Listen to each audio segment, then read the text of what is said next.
This is the second stand that I had on this big ridge complex. This one was set up, gosh, I think it was originally in 2009. We were hunting a buck that we called the double G4 buck. He had such a long history. I ended up killing that deer in 2012. But we started hunting him in 2009 when I figured he was a 4-year-old deer. But one of the spots where he was coming out to feed out in here. And we saw him from the other side, and he was too far away because he came off this long ridge right here that runs straight to the north. We couldn't figure out exactly how to hunt this because we didn't want to get right in the middle of that ridge, because we figured that, you know, there's really no safe wind, and once a deer got past us, you know, they'd pick us off. So we came up with the solution. It was Chad Lathrop was filming me back then. He was started out in 2009 filming for me here at Midwest Whitetail, but we ended up putting the stand up in that little oak tree back there. And it was the only spot we could come up with that seemed conservative enough that it might work, but still kept us in the action, at least to some degree.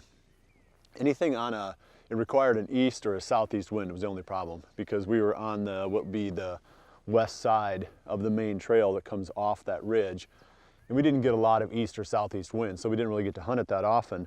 But it did make sense because we could come into it from off the county road, come right along the edge here real quick and easy, didn't have to disturb anything back in here, pop into that stand, and then the scent would be coming this direction, or the wind would be coming this direction, taking the scent behind us into that valley back there that really didn't have deer in it, and then we'd have an open shot, again in theory, to anything coming through off the top of the main ridge.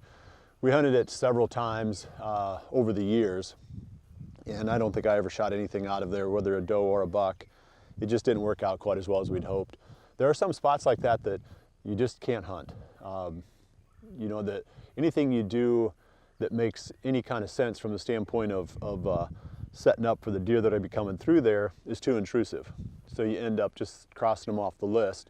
And this was basically the one that we crossed off the list. It didn't produce enough action to warrant keeping it, you know, on the active rotation of stands. So it's been a long time since I've hunted this. It's got to come out.